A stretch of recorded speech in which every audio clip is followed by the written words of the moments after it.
As someone who looks at business deals all day, every single week, as an associate business broker, an exit planning consultant, and also a serial entrepreneur who sold a couple of businesses of my own and helped many other people sell theirs, I have learned that without a doubt, selling a business is just like going to war. And in this video, I'm going to break down the 9-step process of how you can prepare and then sell your business just like you were going to war and really execute the best possible sale that you could possibly imagine, really maximize things, get the money that you're looking to get out of it, and get the terms that you want too.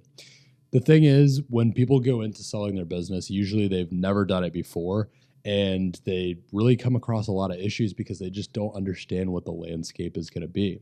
And I've seen many, many times, again and again, business sales go horribly bad, or someone gets screwed over, or get just not the situation that they were looking for or had envisioned because they're undereducated about the process and they go into it just with the wrong expectations. And you don't want that. You don't want to go into your sale not understanding the landscape and not understanding how to maximize it.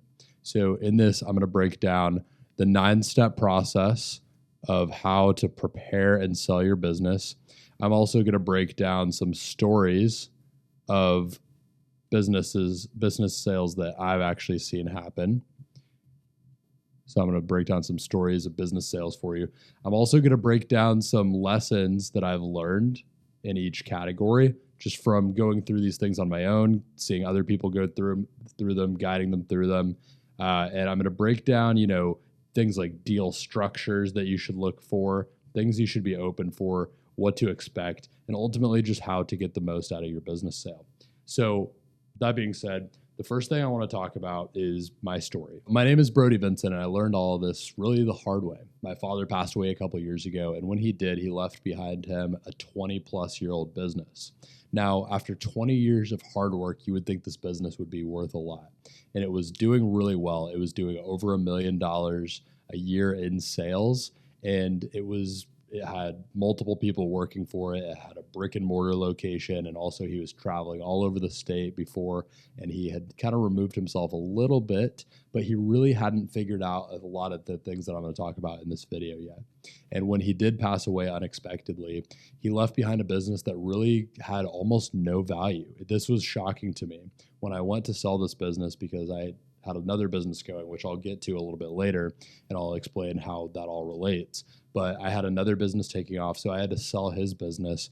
And eventually it did sell, but it sold for really pennies on the dollar. It sold for an absurdly low amount of money that was incredibly disappointing because I had seen this business, the years growing up, I had seen this business grow and thrive and really establish itself. And my dad was doing really well. I went from seeing us be broke when I was growing up during certain times, during like the 2007, 2008 recession and that sort of thing. I went from seeing moments where we were broke to moments where we were doing really well. He was living in a nice home and he was doing really well for himself, saving money aside. And it was all because of this business. Yet, when he did pass away, when he wasn't in this business anymore, it became very clear that the business was entirely dependent on him and that it was really not set up to run without him. And this was the first big lesson. So the first big lesson was something called key man factor. So key man factor in your business simply means that your business really depends on you as the owner to survive and thrive. And if you have your business set up like this is something that if you go to sell it, someone's going to take one look at it and see how dependent it is on you. And they're going to do one of two different things. Either they're going to turn away, they're not going to offer you any money for the business, they're not going to be willing to buy it at all, or they're going to, heavily discount what it should be worth and keep you on. Or maybe a combination of all three things. They might keep you on and expect you to transition with the business for a long time. And you're ultimately not going to have as much negotiating power when you go to sell your business. With key man factor, if you have key man factor, let's say you have a business that's worth $500,000. When you do go to sell it, you're not going to get all of that $500,000 up front. And in reality, it's going to be a transition over time. And I've seen business sales play out like this. And this could be fine. This could be what you want. I'm not saying this is the end of the world. I've actually seen people do really well with this strategy when they sell to the right person. But I've also seen people sell to the wrong person. And in fact, a couple of our partners stayed on in the business I'm going to describe in a moment. And it didn't go that well because they didn't sell to the right person. Ultimately, the person that bought our business, I don't think was that fit to run it or had the best plans of how to run it, or at least not the best interest for the people selling the business at heart. So in this example, if you're selling your business for $500,000 or so, right, you get to this point where you're negotiating the terms of the sale. And most people imagine that you're going to get all of the money just up front. You're going to get, the $500,000 as a lump sum payment. So all right here. But in reality, it's going to be more like a timeline right here, where you might get a big chunk of the cash. Maybe you get, like half of it even. You might get like $250,000, but then the rest is going to be paid in installment payments over time. Maybe this is 1 year, 2 year, 3 year, something like that. So it's going to be paid in little chunks over time. It's going to be something called seller financed or owner financed. And this just means that the person buying your business is keeping some of the risk on you. They don't want to take all of the risk of buying the business all at once. And they also want to make it easier to buy the business, because when they buy it for this much, let's say this $500,000 business was doing, let's say 100,000. No, that's low. That's not realistic. Let's say it was probably doing about, $250,000 a year in profit or in cash flow. So when they go and buy this business, they put $250,000 down. That was money they had to put down, and they might have to pay the rest of that $250,000 over the course of like 4 or 5 years. But that $250,000 a year in profit that the business is making is actually going to help pay for that. So it makes the business easier to buy. So the first thing is you've got to be flexible to this. You've got to understand that this is probably going to happen and be expected. But the more that the reason I tell you this, the more your business is dependent on you as the owner, the more that you're going to be expected to do this owner financing, seller financing, stuff like that. And the more that's the only offer for your business that you're going to be able to take. So the more you remove yourself out of the business, the less that is going to be the case.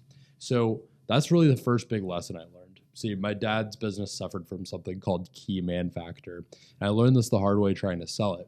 So when I learned this, the business that I had taking off at the time, I won't tell the full story of that business. I have other videos where I go over that. But long story short, it was a staffing company. So I had sold my dad's business over here, and I got a little bit of money for that. And then I had this staffing business over here that was really taking off. And we ended up doing $3.2 million in sales in about 20 months.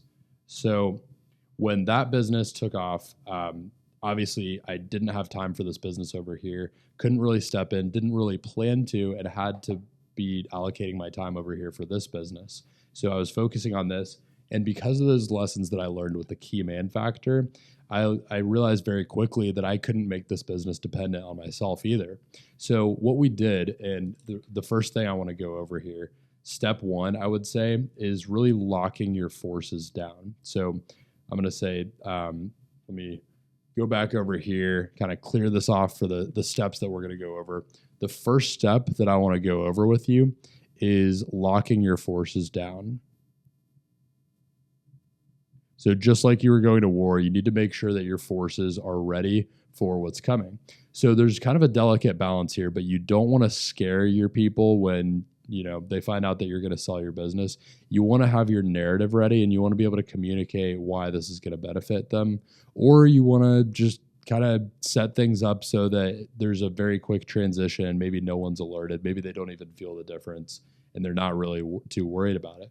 But you want to lock your forces down, and you want to make sure that these people are ready for what's coming.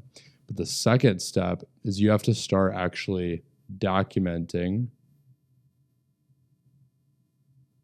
your processes, right? So for example, let's say that you're a plumbing business and you've got a few people working for you. They're going out and actually doing the plumbing on a day-to-day basis. but you're processing invoices, you're answering emails, maybe you're answering calls, something like that. You're doing all this admin work in the background. You need to start documenting the way that you do those things. And that's going to lead into the next few steps, because you can't keep doing these things if you want to have the most maximal sale possible. So you document these processes, right? So you would literally, in that example, you would write out how you email people, right? Like how you email customers. You would write out all these different standard operating procedures of exactly how you do things. And you need to just start documenting the way you do things, because that brings you to step 3. You have to actually train people. So step 3 is you had your forces locked down. You started documenting the processes that you needed. Now you train your forces, right? So you take those documented processes. So you've got all of your documents over here, your standard operating procedures, and you need to actually put those into, I'm going to draw a brain over here, a very crude, ugly looking brain. You need to actually put these into the brains of your people. You need to make sure that they understand exactly how to do these things and how to actually process the things that you're doing on your own, because when you're not in the business anymore, they're going to have to keep doing these things for the business to run, for the business to make money. So you have to train your people on literally every single thing. If you're making sales, you need to train people on how to make sales. If you're doing invoices, you need to train people on how to do invoices.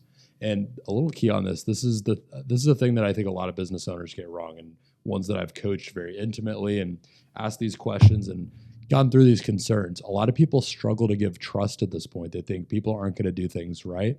So a little key thing that I like, this is really getting down to the bottom of like how to delegate. I like something called the 1-3-1 rule. The 1-3-1 rule simply states, 3 things. When you start teaching your people, this is how you train people.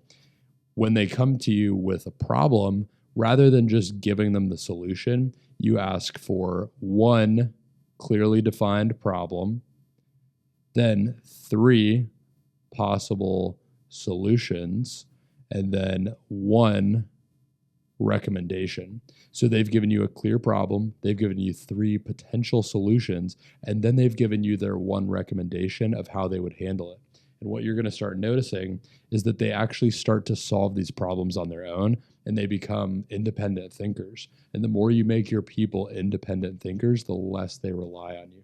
So if you're struggling to train your people, if you feel like, man, no one takes this business as seriously as I do, I can't get anyone to do anything right, just do the 1-3-1 rule and actually start training your people a little bit better. I think you're going to have a lot more success. And you'll start realizing that you're less stressed. You don't hate running the business as much anymore, because people are just kind of doing things for you because they know how to do things correctly.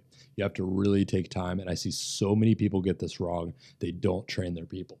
Now, the next step that I want to go over with you, step 4 and step 5 have to do with one thing, which is keeping an open mind, right? You want to keep an open mind through this entire process. So step 4 is sales price flexibility.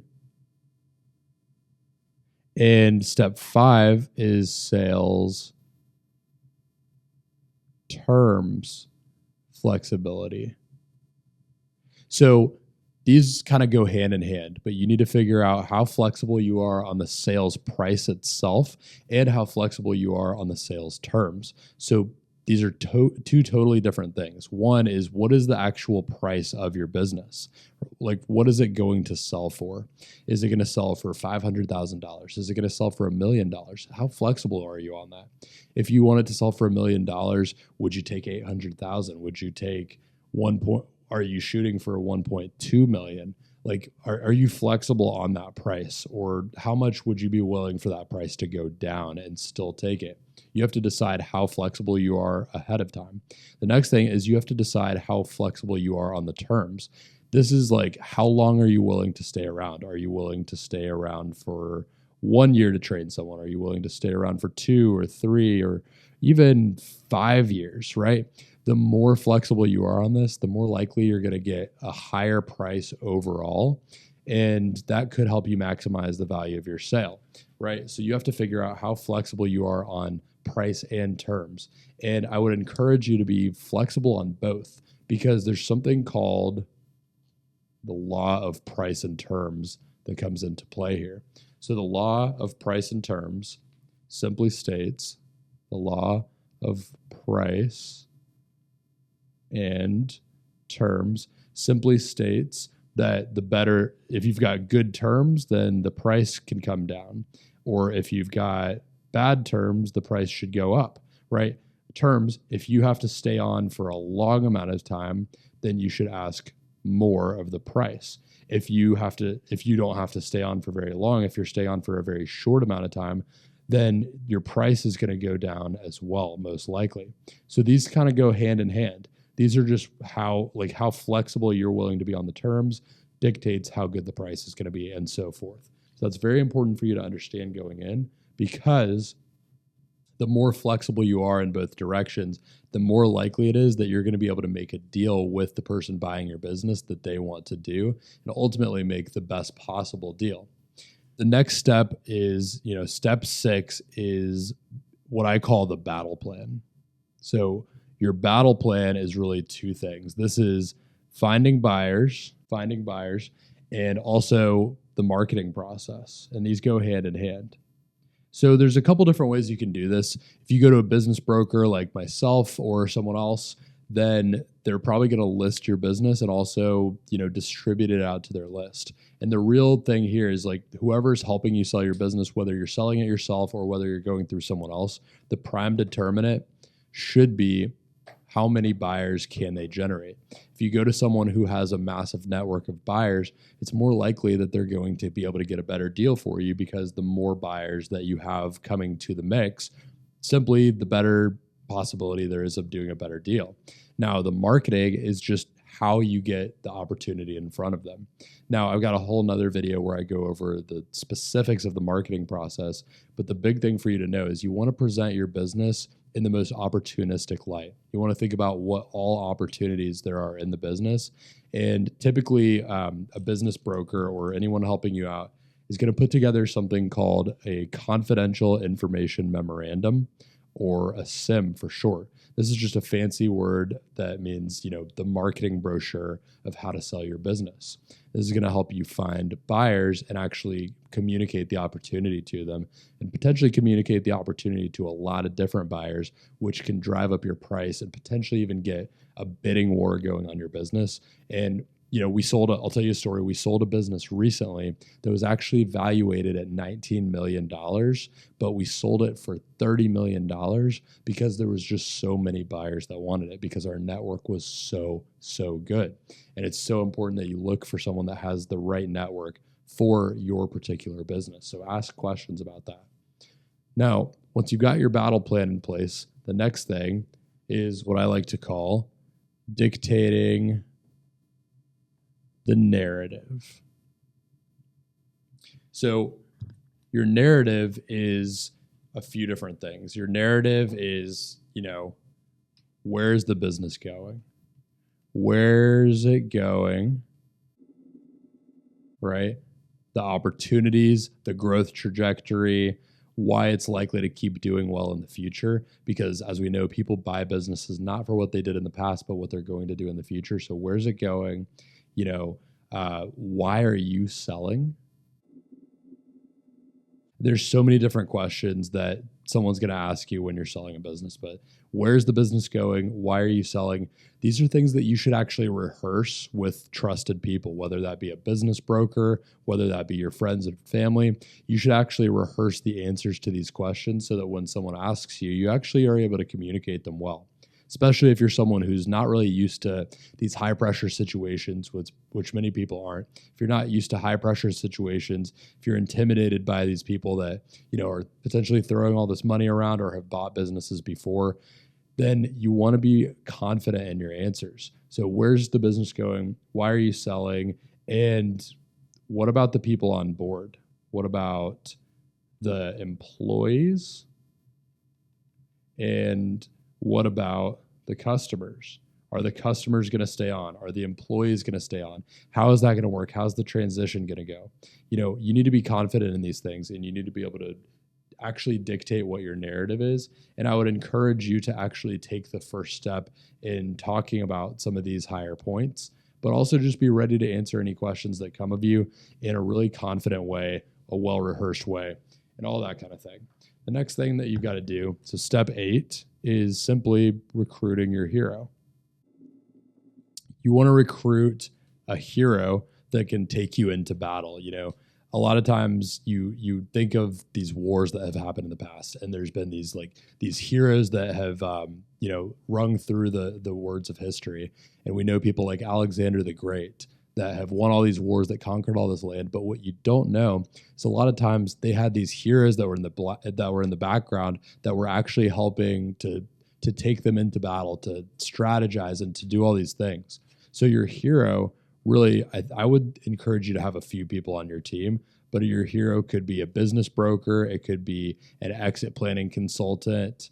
It could be, a lawyer, which, I wouldn't recommend. I would have a lawyer ready, but a lot of times lawyers kill deals more than they make them happen. I actually do a little bit of both of these things. I'm a broker and an exit planning consultant, so I have some people that I just consult with on a regular basis where they're really working on their sale. They're working on preparing their business for sale.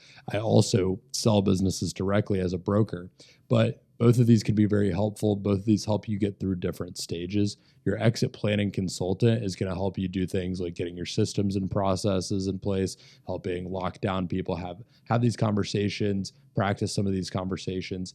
Your broker is actually going to find you buyers and negotiate for you. So you kind of need to have both, but you need to recruit your hero.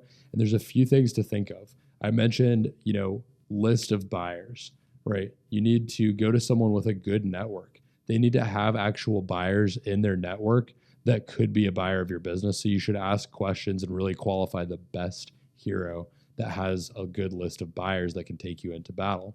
You should also be thinking, what is their track record? What have they done in the past? Are they someone who just started doing this, or have they been at this a while? Have they closed deals before?